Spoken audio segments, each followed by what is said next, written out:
तो चलिए बात बिहार की कर लेते हैं। और बिहार में आज नीतीश कैबिनेट का विस्तार हुआ है। बीजेपी के 7 विधायकों ने मंत्री पद की शपथ ली और बिहार में इसी साल के आखिरी में चुनाव भी होने हैं। इस कैबिनेट विस्तार से बीजेपी ने बिहार चुनाव पर कैसे निशाना लगाया है, जिसने आरजेडी की टेंशन जो है वो बढ़ा दी है। इस पर एक रिपोर्ट देखते हैं। मंत्री हुए हैं, सबको बधाई है। नीतीश कुमार जी के नेतृत्व में आगे बढ़ाने का काम करेंगे। ये स्मूथ है, स्मूथ रहेगा। बिहार में चुनावी बयार बहने लगी है। सियासी हलचल बढ़ गई है क्योंकि दिल्ली का चुनावी किला फतेह करने के बाद बीजेपी ने बिहार की तरफ कूच कर दिया है। बुधवार को बिहार में नीतीश कैबिनेट का विस्तार हुआ, जिसे एनडीए की तैयारी के तौर पर देखा जा रहा है और इसने बिहार में एनडीए को और मजबूत कर दिया है। बीजेपी कोटे के 7 विधायकों ने मंत्री पद की शपथ ली।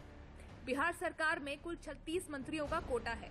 इसमें बीजेपी के 21 मंत्री हैं, जेडीयू के 13 मंत्री हैं, एक एचएएम और एक निर्दलीय मंत्री हैं।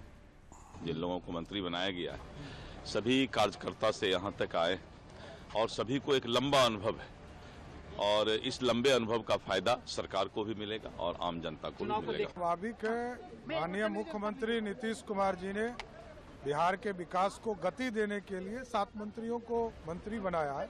मैं बधाई भी देता हूँ। बहुत बहुत शुभकामनाएं हैं।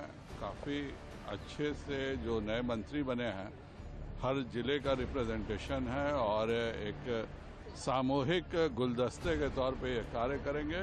और जो हमारा लक्ष्य है कि इस बार 200 से ज्यादा सीटें हम जीते, वो निश्चित तौर पर मिलेगा। माना जा रहा है कि कैबिनेट विस्तार में बीजेपी ने बड़ा दांव चला है, क्योंकि बिहार के चुनाव जातियों के आधार पर ज्यादा निर्भर करते हैं। ऐसे में बीजेपी ने बड़ा दांव कैसे चला, आपको इसे बिहार सरकार में जो मंत्री बनाए गए हैं उनकी जाति और आबादी से समझाते हैं। मंत्री बनाए गए कृष्ण कुमार मंटू पटेल कुर्मी समुदाय से आते हैं, बिहार में जिसकी आबादी करीब 2.87% है। मंत्री जीवेश मिश्रा भूमिहार समाज से आते हैं, बिहार में जिनकी आबादी करीब 2.80% है। मंत्री मोतीलाल प्रसाद तेली समाज से आते हैं, जिनकी आबादी करीब 2.81% है। मंत्री राजू सिंह राजपूत समाज से आते हैं, जिनकी आबादी करीब 3.45% है। मंत्री विजय कुमार मंडल केवट यानी मल्ला समाज से आते हैं, जिनकी आबादी 2.60% है।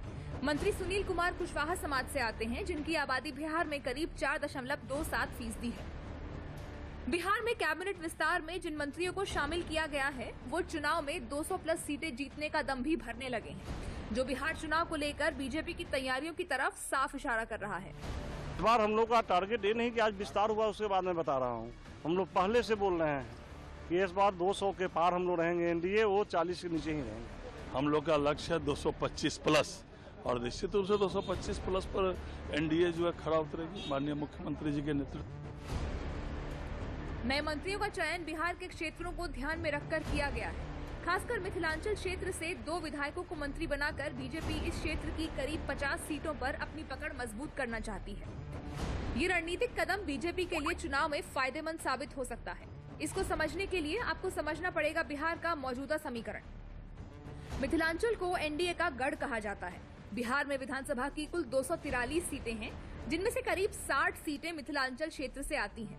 वर्तमान में एनडीए के पास इनमें से करीब 40 सीटें हैं। बीजेपी ने मिथिलांचल से 2 मंत्री बनाकर अपना किला मजबूत करने की कोशिश की है। वैसे बिहार में बहुमत के लिए 122 सीटों की जरूरत होती है। एनडीए के पास मौजूदा वक्त में 131 सीटें हैं, विपक्ष के पास 112 सीटें हैं। दरअसल बीजेपी को लेकर बिहार में एक बड़ा परसेप्शन रहा है कि वो अगड़ों की पार्टी है। बीजेपी ने इस कैबिनेट विस्तार से इस परसेप्शन को तोड़ने की तरफ भी कदम बढ़ाया है। बीजेपी ने संदेश दिया है कि उसके लिए सब बराबर है, वो हर जाति और समुदाय को उचित मौका देती है। यही वजह है कि चुनाव से ठीक पहले बिहार में नए चेहरों को जगह दी गई है। वहीं इसको लेकर जब बिहार बीजेपी अध्यक्ष दिलीप जायसवाल से सवाल किया गया तो उन्होंने भी चुनाव की तरफ इशारा किया है। वो तो कोई भी राजनीतिक दल जो है जातीय समीकरण और सभी मिलाकर के ही काम करती है। बीजेपी का ये कदम तेजस्वी यादव और लालू यादव के लिए किसी बड़ी टेंशन से कम नहीं है। बिहार में इसी साल के आखिरी में चुनाव है और उससे पहले बीजेपी ने बड़ा दांव चल दिया है।